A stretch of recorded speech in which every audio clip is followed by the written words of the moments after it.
Good morning student. Class 9th का हम chapter कर रहे थे human I and colourful world. Chapter almost complete है, लेकिन आज हम इस चैप्टर के छोटे छोटे टॉपिक्स के बारे में बात करते हैं, ठीक है, जो हमारे रहते हैं। तो हमारा जो फर्स्ट टॉपिक है that is experiment to study the scattering of light. आपके चैप्टर के एंड में स्कैटरिंग ऑफ लाइट में ये एक एक्सपेरिमेंट एक्टिविटी फॉर्म में गिवन है, ठीक है। और ये जो एक्सपेरिमेंट है ये आपका एग्जाम पर्पस से इम्पोर्टेंट है, क्योंकि आजकल एक्टिविटी बेस्ड क्वेश्चंस आते हैं। सो ये वाला टॉपिक उस हिसाब से on the basis of exam ये इम्पोर्टेंट है। तो इस एक्सपेरिमेंट में हम क्या कर रहे हैं कि हमारी जो लाइट स्कैटरिंग यानी स्कैटरिंग ऑफ लाइट के ऊपर हम ये प्रैक्टिकली एक्सपेरिमेंट करके दिखा रहे हैं। तो इस एक्सपेरिमेंट में हम क्या करेंगे, we will prepare a colloidal solution containing tiny particles of sulphur required for scattering the light by the action of sulphuric acid on sodium disulphide solution. तो हम बेसिकली इस एक्सपेरिमेंट में क्या करने वाले हैं, हम इस एक्सपेरिमेंट में हम क्या करेंगे, कोलाइडल सॉल्यूशन पार्टिकल बनाएंगे सल्फर का, और बेसिकली यहाँ पर हम रिएक्शंस करवाएंगे विद थायोसल्फेट सॉल्यूशन। तो इस एक्सपेरिमेंट में हम स्कैटरिंग ऑफ लाइट दिखा रहे हैं। जैसे टिंडल इफेक्ट में कोलाइडल सॉल्यूशन से हमारी स्कैटरिंग ऑफ लाइट होती है, उसी तरीके से हम इसमें दिखा रहे हैं कि कोलाइडल पार्टिकल्स बनने के बाद किस तरीके से स्कैटरिंग ऑफ लाइट होगी। तो हम बेसिकली यहाँ पर हमने अपर्चर्स की हम बात करते हैं कि हम यहाँ पर हमने ये जो पूरा जो सेटअप है पूरा अपर्चर्स उसको किस तरीके से ले रखा है।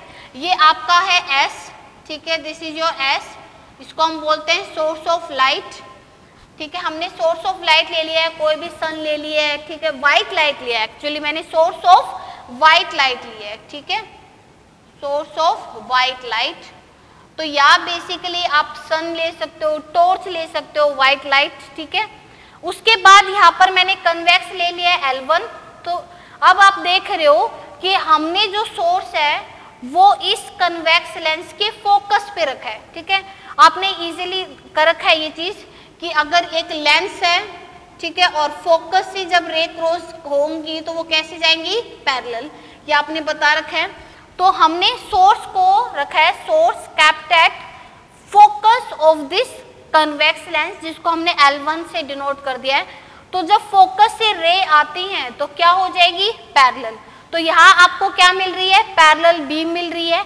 ये आपके पास एक ग्लास टैंक है जिसको मैंने T से डिनोट कर दिया है, ठीक है। इस ग्लास टैंक में मैंने वाटर डाल दी है। नाउ यहाँ पर मैंने cardboard, this is your cardboard, और इस कार्डबोर्ड में मैंने सर्कुलर हॉल बना दिया है। इसी को मैंने क्या डिनोट करी, एक सर्कुलर हॉल। इस सर्कुलर हॉल से लाइट, ये वाली तो ओपेक है, लाइट पास ही नहीं होंगी, ये वाली लाइट क्या हो जाएगी, पास हो जाएंगी। नाउ ये लाइट कहाँ पर गई, कन्वेक्स लेंस, जो कि आपका क्या है L2। अब कन्वेक्स लेंस से पैरेलल आती हैं रेज, जो पैरेलल बीम होती हैं वो क्या हो जाती हैं, फोकस हो जाती हैं। तो ये सारी फोकस हो जाएंगी किसके ऊपर, स्क्रीन के ऊपर। तो बेसिकली ये आपका पूरा सेटअप है। आपको सेटअप अच्छे से समझ में आ गया होगा। सेटअप में हमने ग्लास टैंक लिया है जिसमें हम वाटर डालेंगे, दो कन्वेक्स लेंस लिए हैं। पहला वाला कन्वेक्स लेंस की सोर्स अगर मैंने फोकस पे रखा है तो वो पैरेलल बीम में हमारे पास हो जाएंगी, और यहाँ से जब पैरेलल बीम आती हैं तो वो स्क्रीन के ऊपर इमेज को फोकस कर देंगी। तो इस तरीके से मैंने सेटअप लिया है। First, A transparent glass tank T is filled, a transparent glass tank T is filled about 2 liter of clear water, ठीक है। यहाँ पर मैंने क्या कर दिया है, 2 लीटर, इस जो ग्लास टैंक था आपका, ठीक है, T से डिनोट कर रखा है, इस ग्लास टैंक में मैंने 2 लीटर पानी डाल दिया है। 2 लीटर पानी डालने के बाद आपने क्या देखा, चलो हम देखते हैं इसमें क्या क्या होती है, ठीक है। यहाँ पर मैंने 2 लीटर पानी डाल दिया है, ये आपका सोर्स रखा हुआ है। Now switch on the source of light S. अब यहाँ पर मान लो कि मैंने टॉर्च रखी थी, ठीक है, जो व्हाइट लाइट का सोर्स है, उस टॉर्च का स्विच है उसको मैंने ऑन कर दिया। तो ऑन करने के बाद क्या होगा कि हमने ये देखा कि हमारी beam of light passes through water in glass tank and form a circular patch on screen. ठीक है, ऑब्वियसली जैसे ही आप यहाँ से लाइट को ऑन करोगे, स्विच को ऑन करोगे, तो लाइट यहाँ से पास होगी. ठीक है, लाइट इस ग्लास टैंक से पास होगी और इस कार्डबोर्ड में आपको सर्कुलर होल है, तो ऑब्वियसली स्क्रीन भी कैसी, स्क्रीन के ऊपर जो इमेज फॉर्म बनेगी वो भी कैसे बनेगी, सर्कुलर पैच ही बनकर आएगा. But we can't see the path of beam because there is no suspended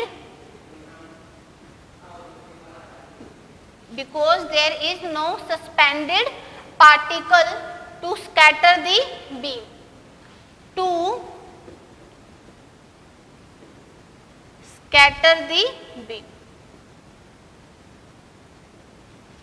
ठीक है, यहाँ से आप इजीली देख रहे हो कि ऑब्वियसली, चलो मैं इसको डिटेल में समझाती हूँ क्या बात है. कि जैसे मैंने इस सोर्स, हमारा जो व्हाइट लाइट का सोर्स है, इसके स्विच को ऑन किया, तो स्विच को ऑन करने से क्या हुआ कि लाइट यहाँ से गई. ठीक है, इस तरीके से हमारा बनकर आएगा कि लाइट गई, ठीक है, फोकस से गई, पैरेलल होगी, ग्लास टैंक से गई और सर्कुलर हॉल से क्रॉस करके वहां पर सर्कुलर पैच बना दिया. लेकिन इस पूरे प्रोसेस में हमें जो लाइट का पाथ वो नहीं दिखाई दिया. ठीक है, हमें सिर्फ सर्कुलर पैच दिखाई दिया जो स्क्रीन के ऊपर बना है. लेकिन जो ग्लास टैंक में से जब लाइट पास करके गई है उसका पाथ हम क्यों नहीं हुआ, क्योंकि उस ग्लास टैंक में कोई भी सस्पेंडेड पार्टिकल नहीं था, कोई भी कोलाइडल पार्टिकल नहीं था जो उस लाइट बीम को क्या कर सके, स्कैटर कर सके. तो हमें जब भी स्कैटर, टिंडल इफेक्ट में आपने देखा है कि कोलाइडल पार्टिकल होते हैं, डस्ट पार्टिकल होते हैं, ठीक है, वो उस लाइट को स्कैटर कर देते हैं. स्कैटरिंग की वजह से ही हमें उसका पाथ विजिबल होता है. बट यहाँ पर क्लियर वाटर है, देयर इज सस्पेंडेड पार्टिकल्स, तो हमें इसका पाथ विजिबल नहीं होगा. उसके पाथ को विजिबल करने के लिए मैंने क्या किया, then add 1 to 2 liter of concentrated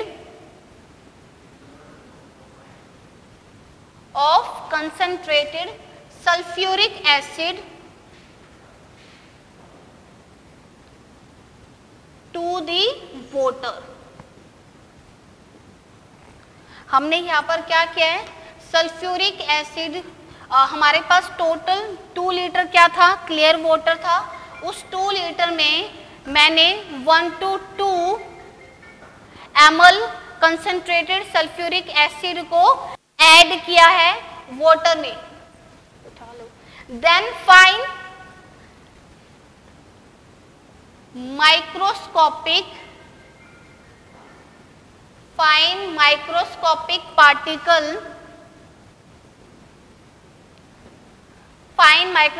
particle of sulfur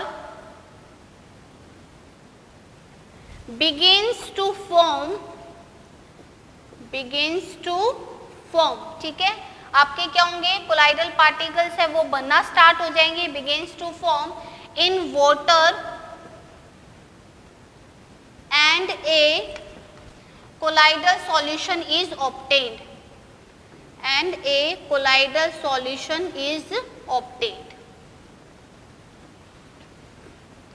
okay, then हमारे पास जैसे ही मैंने क्या किया, उस क्लियर वाटर में जो कि 2 लीटर पानी था, उसके अंदर जैसे ही 1 to 2 ml concentrated sulphuric acid डालूंगी पानी के अंदर, तो हमारे पास क्या होगा कि जो हमने क्या देखा कि जैसे ही पानी के अंदर वो सल्फ्यूरिक एसिड गया तो हमारा जो छोटे छोटे जो पार्टिकल्स यानी माइक्रोस्कोपिक पार्टिकल्स हैं वो पानी के अंदर बनना स्टार्ट हो जाते हैं और इस तरीके से हमारा क्या बनता है, कोलाइडल सॉल्यूशन बनता है. Then we see blue light coming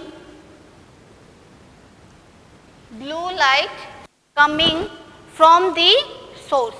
blue light coming, हमारे पास ग्लास से वो हमें ब्लू लाइट दिखना स्टार्ट हो जाती है. Coming from the side of glass tank. ठीक है, अब आपको ध्यान से देखना है क्या हो जाएगा हमारे पास कि इस तरीके से मैंने इसको ऐड किया, ठीक है, मैंने 2 लीटर वाटर में 1 to 2 ml concentrated sulphuric acid add किया। उसके ऐड करने से क्या हुआ, हमारे छोटे छोटे माइक्रोस्कोपिक जो पार्टिकल है सल्फर के वो बनना स्टार्ट हुए और एक कोलाइडल सॉल्यूशन बना। ठीक है, कोलाइडल सॉल्यूशन के बनने से जब हमारी लाइट उससे पास हुई तो इस तरीके से आप देख रहे हो कि कोलाइडल जैसे इसके अंदर ये कोलाइडल सॉल्यूशन बना तो हमारे पास वाटर, अब वाटर में क्या आ चुका है, containing suspended particles of sulphur, क्या बन चुका है, कोलाइडल सॉल्यूशन। जैसे कोलाइडल सॉल्यूशन बना, जैसे लाइट यहाँ से पास होगी तो क्या होगा, ये लाइट को क्या कर देंगे, स्कैटर कर देंगे। तो स्कैटरिंग ऑफ ब्लू लाइट, क्या स्कैटर होगी हमारे पास, ब्लू लाइट स्कैटरिंग होगी। This is due to scattering of short wavelength जिसको हम बोल देते हैं ब्लू लाइट।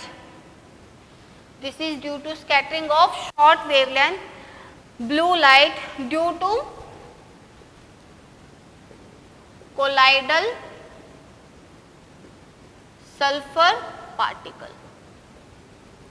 आपको क्लियर है, समझ में आ गया होगा अच्छे से कि भाई हमारे पास हमने क्या देखा कि जैसे ही मैंने सिंपल क्लियर वाटर था, आपको पाथ विजिबल नहीं हुआ और एक सिंपल वहां पर जाकर क्या बनकर आ गया, आपका सर्कुलर पैच बनकर आ गया।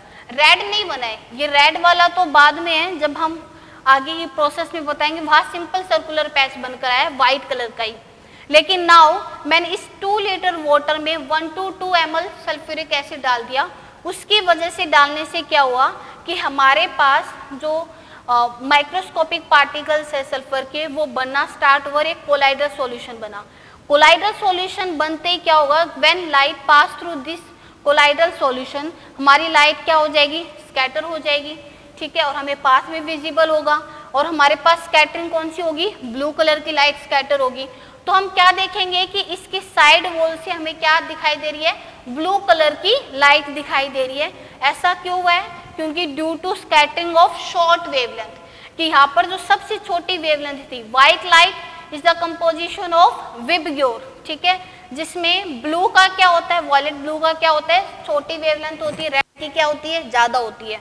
तो यहाँ पर जो छोटी वेवलेंथ थी, जो ब्लू लाइट थी, वो क्या होगी, स्कैटर होगी। Let dissolve, now let dissolve, ठीक है, यहाँ पर लिख देती हूँ मैं,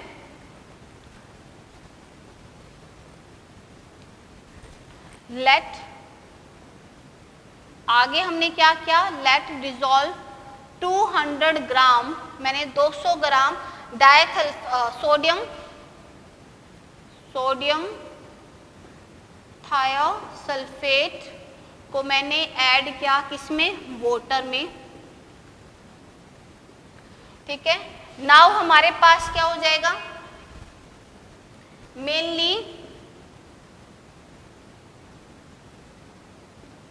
red color, which is mainly red color of white light,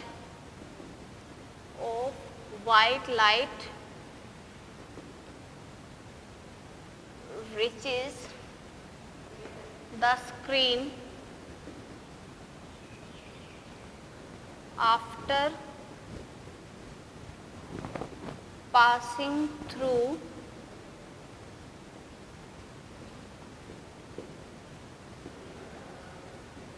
चलो आपको अब देखते हैं, कोलाइडल सॉल्यूशन इन क्लास 10। चलो नाउ हम क्या देखते हैं, पूरे प्रोसेस में हमने क्या किया है। फर्स्ट मैंने इस तरीके से एक सेटअप ले लिया, ठीक है, इस तरीके से इसको पूरा सेटअप कर दिया मैंने। नाउ इसमें 2 लीटर पानी डाल दिया, क्लियर वाटर। जब मैंने इसमें सिर्फ और सिर्फ पानी डाला हुआ था और इस सोर्स को स्विच ऑन किया, लाइट यहाँ से पास हुई, सर्कुलर हॉल से क्रॉस करके स्क्रीन के ऊपर एक सर्कुलर पैच बन गया व्हाइट कलर का ही, क्यों, और ना ही हमें कोई पाथ विजिबल हुआ क्योंकि वो क्लियर वाटर था, वहाँ पर कोई भी सस्पेंडेड पार्टिकल, कोई भी कोलाइडल पार्टिकल्स नहीं थे। ठीक है, और हमें डायरेक्ट क्या मिला, व्हाइट मिला। लेकिन नाउ अब मैंने क्या किया कि उसके अंदर 2 लीटर पानी के अंदर मैंने 1 to 2 ml concentrated sulphuric acid add किया। उसके ऐड करने से क्या हुआ, पार्टिकल्स, जो छोटे छोटे पार्टिकल्स बनना स्टार्ट हुए और कोलाइडल सॉल्यूशन बना। ठीक है, कोलाइडल सॉल्यूशन के बनने से क्या हुआ कि जब लाइट इससे पास हुई तो उस कोलाइडल सॉल्यूशन ने इन लाइट को क्या कर दिया, स्कैटर कर दिया। लाइट के स्कैटर करने से हमें वहाँ का पाथ विजिबल हुआ। ठीक है, और इसके अंदर मैंने 200 ग्राम सोडियम थाइसल्फेट भी ऐड कर दिया वाटर के अंदर। तो हमारे पास जो स्कैटर हुआ वो क्या हुई, शॉर्ट वेवलेंथ। ठीक है, जो शॉर्ट वेवलेंथ थी वो क्या होगी, स्कैटर होगी। और उसके बाद मैंने स्क्रीन पे देखा कि मुझे स्क्रीन पर क्या मिला है, सर्कुलर रेड पैच मिला है, सर्कुलर रेड पैच मिला है। यहाँ पर जो हमारी जो ब्लू कलर है वो स्कैटर हुआ। इस यही वजह है कि हमारा जो स्काई है, this is why sky looks blue when beam of light scattered by molecules of air in atmosphere.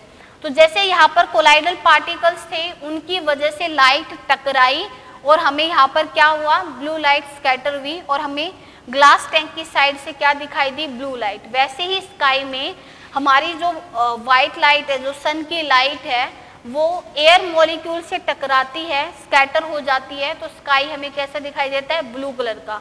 अब अगर यहाँ पर शॉर्ट वेवलेंथ स्कैटर हो चुकी है तो स्क्रीन के ऊपर क्या मिला है, सर्कुलर रेड पैच मिला है। तो हमारे पास ये रेड पैच क्या सिग्निफाई कर रहा है कि मेनली जो हमारा रेड कलर है वो व्हाइट लाइट विबग्योर होता है, विब तो स्कैटर हो चुका है, तो मेनली जो रेड कलर है वही स्क्रीन के ऊपर पहुंच पाया after passing through the colloidal solution in glass tank. और यही वजह होती है कि ड्यूरिंग सनसेट एंड सनराइज हमारा सन होरिजन के पास होता है, तो उसको बहुत ज़्यादा डिस्टेंस कवर करना पड़ता है, तो only red light reach our eyes, तो हमें वो कैसा दिखाई देगा, रेड कलर का दिखाई देगा। और यहाँ पर जो ब्लू कलर है वो स्कैटर हो जाएगा। तो इस एक्सपेरिमेंट से प्रैक्टिकली करके देखा कि हमारी जो लाइट है वो किस तरीके से स्कैटर होती है। तो ये जो एक्सपेरिमेंट है वो हमें स्टडी करता है, एक्सपेरिमेंट क्या स्टडी करता है, द स्कैटरिंग ऑफ लाइट। ठीक है, आप इसी तरीके से आप एक छोटा सा एग्जांपल और ले सकते हो। बच्चों के पास लेजर लाइट होती हैं, ठीक है, लेजर लाइट है उनके पास, और लेजर लाइट वो वॉल के ऊपर डाल रहे हैं। ठीक है, लेजर लाइट क्या होगी, रेड कलर की। मान लो कि हमारे पास उस लेजर लाइट का पाथ नहीं दिखाई दे रहा है, जैसे कि लेजर गन होती हैं, ठीक है, उस लेजर गन का पाथ नहीं दिखाई दे रहा है और यहाँ से उस गन से, ठीक है, लेजर लाइट निकल रही है, लेकिन सीधे स्क्रीन के ऊपर क्या बन रहा है, वो रेड पैच बन रहा है, उसका पाथ हमें विजिबल नहीं दिखाई दे रहा है। लेकिन हमें ये पता चल गया कि यहाँ से लेजर लाइट निकली है और क्योंकि स्क्रीन के ऊपर उसकी इमेज बन रही है, तो अगर मैं चौक पाउडर को उस लेजर लाइट के ऊपर ऐसे डाल दूं तो क्या हो जाएगा, वो जो चौक पाउडर है उसकी वजह से लाइट क्या हो जाएगी, स्कैटर हो जाएगी। उस चौक पाउडर की वजह से लाइट क्या हो जाएगी, स्कैटर हो जाएगी और उसका पाथ हमें विजिबल हो जाएगा। तो ये हमारे पास एक छोटा सा एग्जांपल था लेजर लाइट का। ठीक है, तो इससे हम क्या करते हैं, ये सब हमारे पास क्या होती है, स्कैटरिंग ऑफ लाइट। नाउ हम किसकी बात करते हैं, प्रेस बायोपिया। ठीक है, हम इसको क्या बोलते हैं, प्रेस बायोपिया। इसको हम ओल्ड एज हाइपरमेट्रोपिया भी बोलते हैं। क्या बोलते हैं हम इसको, old age hypermetropia. It is due to weakening of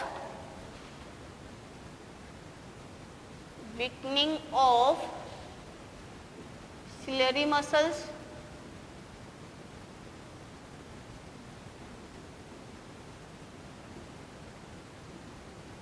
या हमारी जो आई लेंस की जो फ्लेक्सिबिलिटी है, and the flexibility of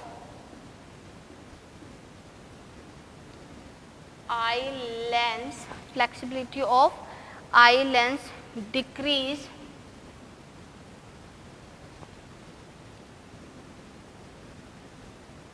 with the age of person। अच्छा, अब चलो देखते हैं प्रेस बायोपिया क्या होती है। प्रेस बायोपिया भी हमारे पास डिफेक्ट ऑफ विजन है। आपने मायोपिया हाइपरमेट्रोपिया पढ़ा है, उसके न्यूमेरिकल्स भी किए हैं। तो प्रेस बायोपिया पे हमारे पास क्या होता है, डिफेक्ट ऑफ विजन होता है। इसको हम ओल्ड एज हाइपरमेट्रोपिया भी बोलते हैं। ऐसे क्यों बोलते हैं, क्योंकि जैसे पर्सन बड़ा होता जाता है, बूढ़ा होता जाता है, तो वो इजीली उसको पास का ना दिखाई देता है, ना ही वो लिख सकता है इजीली, ना उसको दिखाई देता है, ना ही वो इजीली लिख सकता है।